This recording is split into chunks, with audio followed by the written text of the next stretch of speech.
that would force Mahomes and the rest of the offense to play catch up. Yep. And usually when Patrick Mahomes has to play from behind, it doesn't end too well for Kansas City. Well, and it's funny. Makes a lot of mistakes and turn over the football. And it's funny you say that because Dak is the exact same way. If Dallas has to play catch up, that's true. Dak plays. This is going to be an interesting game. This is going to be an interesting game, and it's definitely a must watch for me. It's definitely one I want to watch on Sunday. So my prediction for this is whoever loses this game, I think they're going to score 40 plus. Yeah. I get why you would say that. I don't think it happens just because 40 is a lot. Because that way you're saying the other team's at least going to score 41. Yep. I mean, you think about it because, like you said with Diggs falls for the double moves. You have Tyreek Hill as a speedster. Micah Parsons is going to be around everywhere, but what do they like to have Micah Parsons do more than anything? They like to have him rush the quarterback because their pass rushers are not the greatest and because they're missing Gregory. They also like to have Gregory inside the box as far as being in the middle because they're so much smaller on defensive tackles. Their defensive tackles aren't getting any type of penetration. So you have Randy Gregory and Micah Parsons both coming into that middle to be able to disrupt the quarterback, which with Mahomes – this year, we've seen kind of hit and miss on how that's going to work. Right. But then when you do that, as a Dallas fan, when I first saw Leighton Vander Esch, I liked his coverage ability. Between him and Smith, they were fantastic. I've noticed the last couple of years, Vander Esch has fallen off in his ability to cover. Now when you do that, Leighton is going to get beat by Travis Kelce, which, even normally Travis Kelce is another weapon that you almost always have to account for.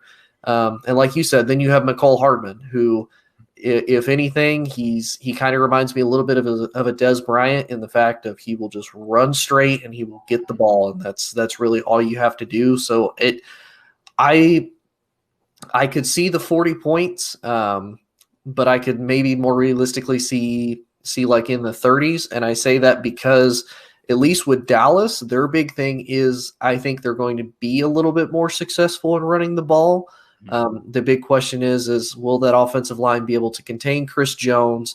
Will they be able to contain Melvin Ingram?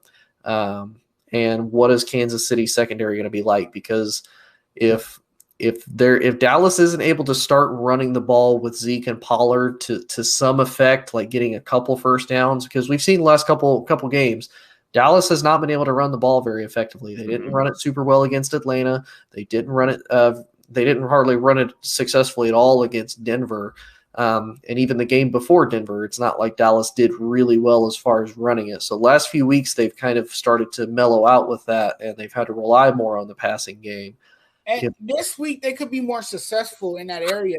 Dak can go through the air in this game. The Chiefs, to me, I just don't know about their defense. The defense gave up a total of 104 points in 3 games. Yeah. Mm-hmm. So, I mean, that's a lot of points to give up. Mm-hmm. And I think you could easily disrespect this defense and just air it out all day long.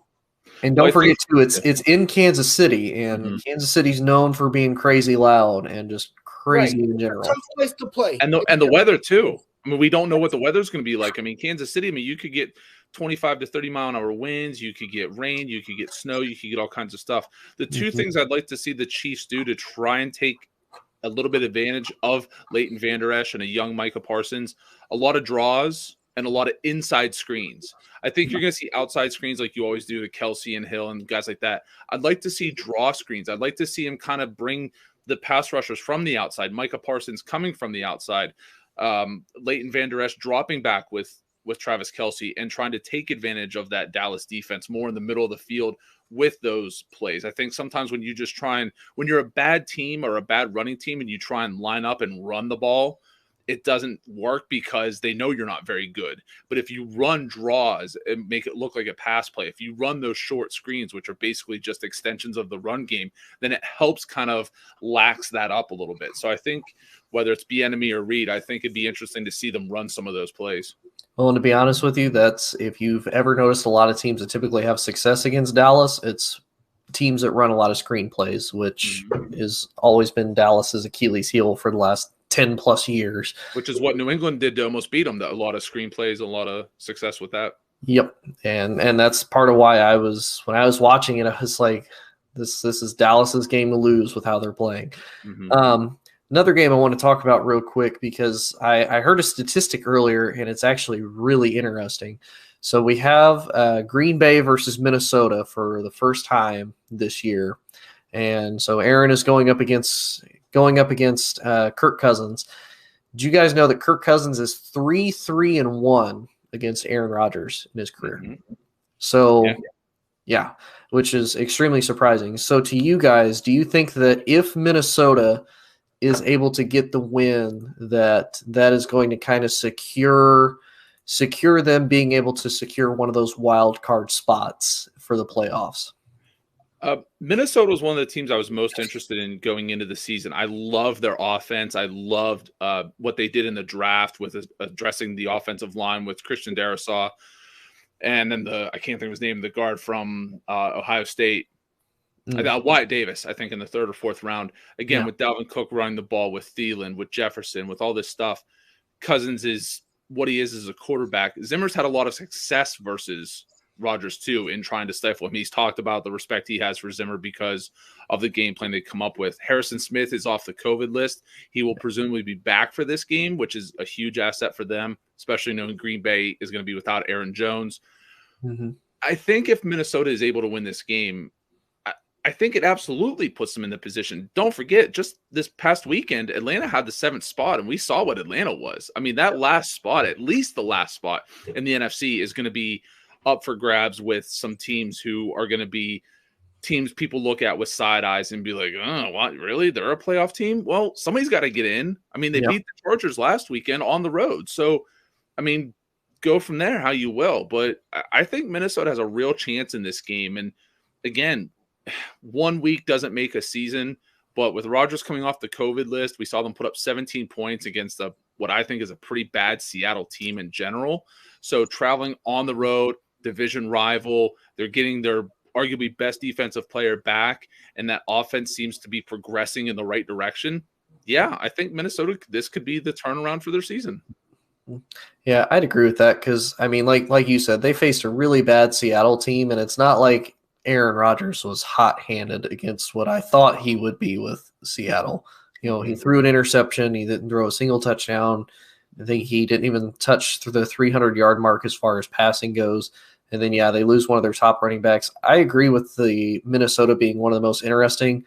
You had Adam Thielen. You have Justin Jefferson. They even got D. Westbrook from the Jags in free agency, which I thought was going to be – I thought they were going to utilize him a little bit more than what they have this year, because I thought he was a great addition to that slot receiver role. But unfortunately, it doesn't look like they're using him in that way. Yeah. I think with me, Minnesota has been so up and down because they lost the first couple games, which, that happens. They're trying to get used to everything, dusting everything off. Then they beat Russell Wilson in Seattle, which was kind of surprising. Mm-hmm. And then they go and they lose 14-7 to Cleveland. And then, they get beat by a Cowboys team, which, even as a Cowboys fan, y'all should not have lost to us and a backup quarterback that has pretty much never played a legitimate snap in a real game. You let him throw up 300 yards and 2 touchdowns. That should not have happened in the slightest. And then you take Baltimore all the way into overtime and you lose, which, okay, that's a little bit more respectable. And then you go and you beat a kind of the same thing, kind of a roller coaster of a Chargers team. So to me, Minnesota is just so, and I kind of agree with Nate. I could see Minnesota getting the upset because it is in Minneapolis. But at the same time, Minnesota is just one of those, I don't trust them enough to do it. Like I see them finishing like 10-7, maybe. More realistically, I see them finishing like 9-8. But I don't know, and I hate to say it because I don't like Aaron Rodgers or the Packers at all. They're do. they're 4-5 with a plus 10-point differential, which tells you the kind of crazy close games they've been in. They have a losing record and they've scored more points than they've given up. Yeah. What up, Coach? Right, Appreciate you being able to watch. But yeah, I don't know. This is one of those I can almost see Minnesota kind of doing like what Chicago did as far as making it really tough for Green Bay and Aaron Rodgers both. It's complicated. Yeah, it is. It's very complicated. It's very complicated. The Minnesota Vikings, they look good in some games, and then other games they disappear. You don't know what you're gonna get from the Vikings. But look, let's talk about what the Vikings have done lately, because the NFL is a what have you done for me lately league, right? So let's talk about what the Vikings have done. They snapped a 2-game losing streak with a 27-20 road victory over the Chargers last week. And they harassed Justin Herbert. Mm-hmm. They made it a miserable afternoon for him. He was held. The offense was held to 20 first downs and 253 yards of offense total. And this victory is a confidence booster for the Vikings. The Vikings still have guys that can play. They have Dalvin Cook, a sensational running back. You have Adam Thielen, who's a great wide receiver. So they got guys, but they got a quarterback who's a game manager, who has those moments. He's going to have a few magical moments. That's who Kirk Cousins is. He reminds you of Ryan Fitzpatrick. Those guys have magical moments, and then they have games that's great, and then they have other games that's not so great. And that's what you get from a guy like Kirk Cousins. But it's absolutely amazing to me how good he's been against Aaron Rodgers. Mm-hmm. So this game coming up this week is huge. You got to remember too, the Vikings are going to play harder because they're playing against a rival team.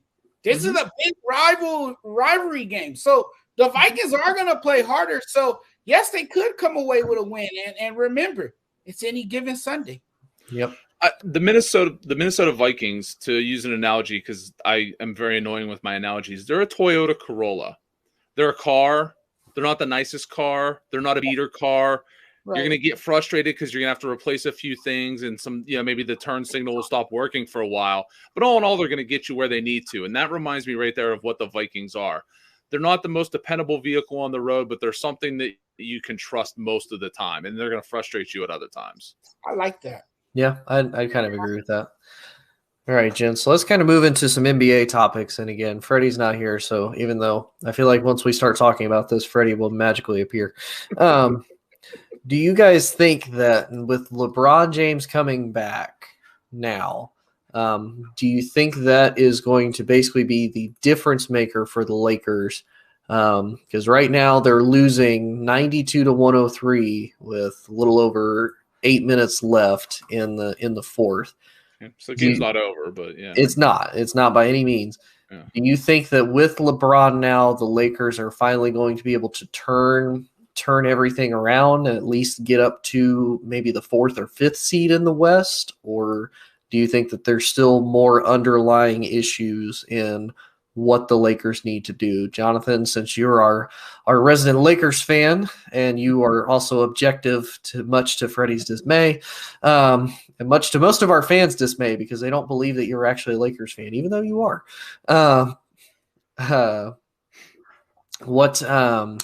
What do you think with the Lakers? Does LeBron make or break them, or no? LeBron makes them and breaks them. Look, LeBron is a big piece for the Lakers. He's vital to that offense. Without him, you're not winning any championships. Without Anthony Davis, you're not winning any championships. But you need LeBron on the floor. Now, does that change everything? Absolutely. The Lakers were playing with a different type of energy tonight. You could see it. With him back on the floor, the Lakers look like a different team. The problem with the Lakers, though, with LeBron being on the floor, is that the Lakers get a lead they get complacent, they lose the lead. And we saw that again tonight. I'm not sure how much LeBron presence helps, even though it makes a slight difference with him being back in the lineup, but it's not going to magically just make this team all of a sudden a championship contender. It's not going to do that. You have Russell Westbrook out there, guys, and I think that's the problem. That's the thing that's holding them back. That's the one player that's holding the Lakers back is Russell Westbrook being on the floor, because it is showing that he's not the right fit for this team. You have two ball dominant players, LeBron James and Russell Westbrook. You have three, Jonathan. You have three. Anthony Davis. And really, doesn't the guy need shots?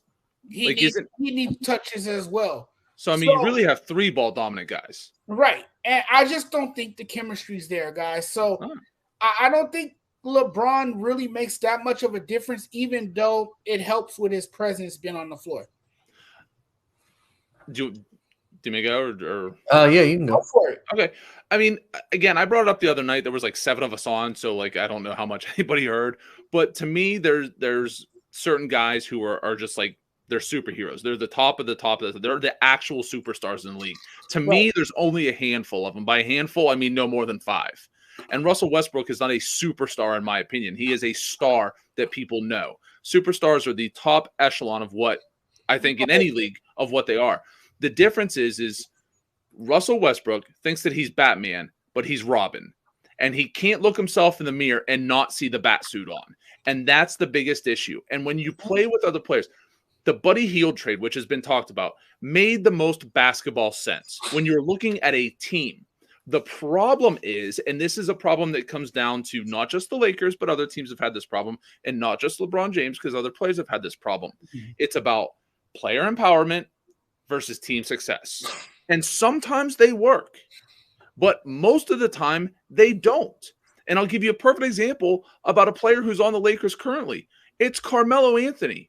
When he was in Denver, everybody knew he was going to the Knicks, but he couldn't be patient, and the Knicks couldn't be patient. So instead of waiting to have cap space, to have contracts to trade, to have draft picks to build around Melo, they had to get in a big damn hurry and trade everything away from Melo. And then people say, well, Melo had no help in New York. It's because the team didn't build the way that they've been setting up to build the whole time. And Carmelo wanted to go to a situation that was better, but he had to make the team worse to go there.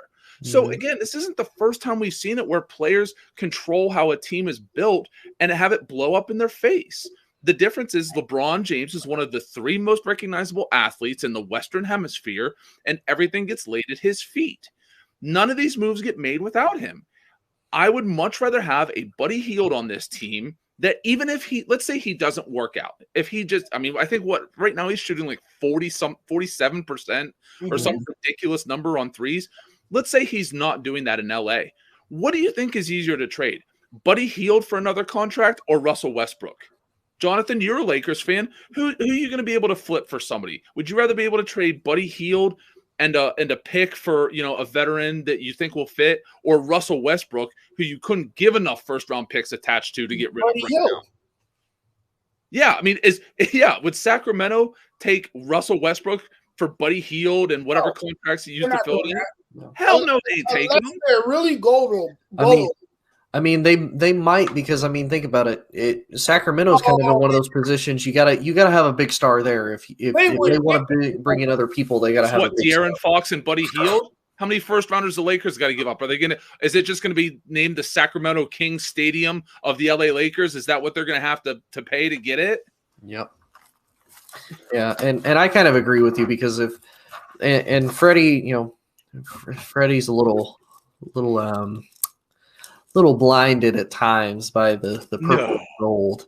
I promise, for everybody watching, I really do love Freddie. I really do. But to me, I didn't like really many of these moves, because kind of like what Jonathan's alluded to, LeBron makes the team better because it is LeBron. You always have to account for LeBron. And it doesn't matter how old LeBron gets, LeBron can still go do LeBron things when he wants to. He doesn't do them as often, but he can. Right.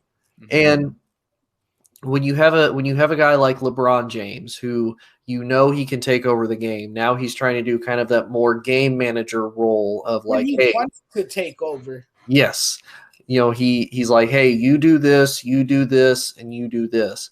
But then you have guys, and I think AD is obviously more inclined to listen because he's seen the fruits of, hey, when I listen to LeBron and when other people listen to LeBron, we get a ring. Russ hasn't seen it, and Russ continues to kind of do his own thing, much like Joe alluded to. Mm-hmm. Russ is Robin, LeBron is Batman. Russ, you are not Batman. Stop trying to be Batman. And I think Russ is trying to do too much. Now, he doesn't compliment the team at all. He really doesn't compliment anybody. And I would make that same argument too for Carmelo Anthony. I think these are all big stars that not only are most of them older, whether Freddie wants to admit all of them have their own AARP card or not. These are all older guys that, 5-6 years ago, they're the number one person on their respective teams. Russ was the dude in OKC for the longest time, even with Kevin Durant and James Harden both there. Russ was the guy that made everything go. Carmelo Anthony was the dude even in Denver, and then he went to the Knicks. He was still the guy. LeBron was the guy in Cleveland and Miami. So when you put all of these types of guys together, now you guys aren't the number one. LeBron is supposed to be the number one, or AD is supposed to be the number one. You guys all fall in line, and I think the Lakers are starting to see that you have all of these personalities, all of these, number one caliber players in their mind, and they're not able to do anything with it. So I don't know how much the Lakers really kind of revive their season. I know it's still early. There's still a possibility. I don't know if it's salvageable at this point. I know it's still early, but if they keep playing at this rate, they're not really going to get anywhere. I mean, this is alarming what we're seeing. Like loss after loss, and they're not able to put together any quality wins. And Frank Vogel's a big part of the reason why they're struggling as well. His rotations. Yeah. Rotations are baffling. They're questionable. And I mean, you should never have Russell Westbrook and Rajon Rondo on the floor at the same time. Mm-hmm. And then you're not utilizing your players correctly. I just don't. I don't know. I don't know at this point. I think every NBA team should have 2 or 3 guys that every time they hit the floor, you're like, who is that? I'm not sure who that is. The problem with the Lakers is everybody who comes onto the floor, you're like, oh, I know who that is. So they have this like preconceived identity in the fans, in the eyes of fans and people who watch the game. And they're kind of like, well, they need to live up to that. Like, I actually like some of their moves. I think getting somebody like Malik Monk, who is an undervalued asset, it's like, okay, put that guy at the end of the bench. He's going to come in, a couple minutes, a game or a couple minutes a quarter and see what he can do. Like, that's fine. Mm-hmm. Again, like the Rondo signing, you joked about the AARP cards, but when is the last time in any professional sport outside of football and the 44-year-old quarterback that somebody who's in year 19 was dependent on to be the primary number one decision maker and number 2 glue guy? Yeah. It doesn't. I mean, that's Udonis Haslem. Like when people talk about a glue guy, I mean, it's Udonis Haslem who's playing 2 minutes a game and like hasn't attempted a shot in 4 years. It's not LeBron James. And I'll be honest with you too. To me, if I was a Lakers fan, I would be partially upset too, because look at everything you gave up to just go get Russ. Look at how well the Wizards. Because me personally, I think the Wizards won out of everybody with that. Yeah. They got rid of the Russ contract. They got all the players in return. They got the picks, and they didn't have to trade Beal. Yeah, and they didn't have to trade Bradley Beal. They still have him. So it's like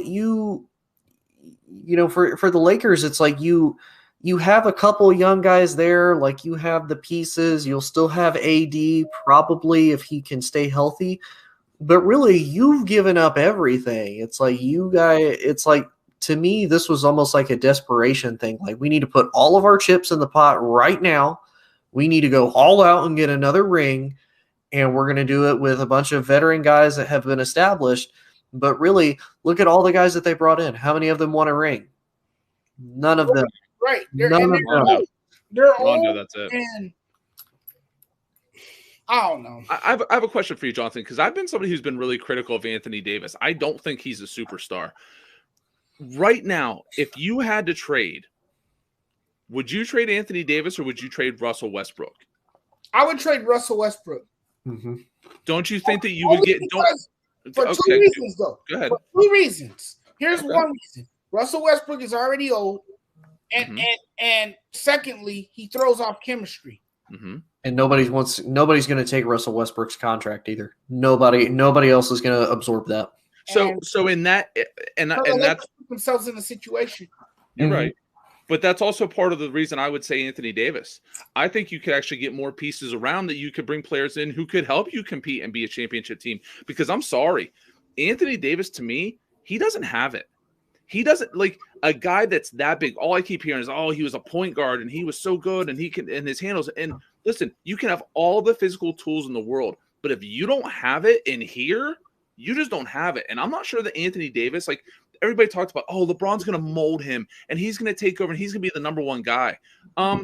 Anthony Davis has been the number one guy on some mediocre to really bad teams, not championship level teams. And the only way that he played at the top of his game is when he knew he had LeBron James standing right next to him. I just don't think he's a guy who can carry a franchise. He has the physical tools, but the reason why he can't carry a franchise is because he still has yet to show whether or not he can stay healthy for a full season. Mm-hmm.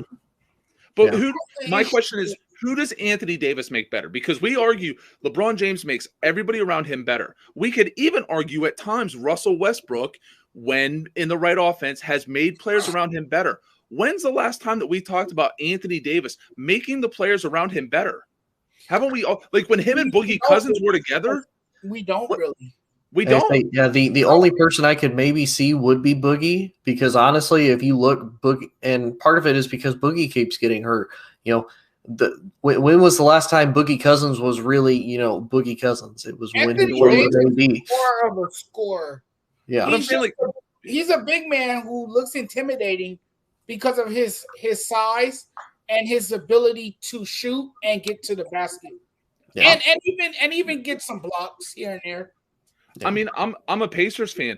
Wouldn't you like it if Anthony Davis had a little bit of Miles Turner's attitude? I would like that. Mm-hmm. I mean, I would. Like that would make him an all-around better player if he had that kind of attitude. I hate the fact, and we see it with like Porzingis, we see it with these 7-footers. If you're a 7-footer who A, refuses to go down in the block, and B, doesn't get some defensive fouls by absolutely just swatting at guys down around the rim, what are you doing? Mm-hmm. Right. Yeah. All right, gents. Well, I think that's pretty much going to be our last topic, because Jonathan is going to be on next with Fast Break, talk a little bit more basketball. So I don't know if Joe is I don't know if Joe, if you want to talk some more basketball with Jonathan or not. But this has been another episode of Just Say the Truth. Thank you all for joining us, and I'm pretty sure we're still doing it just like we did last time.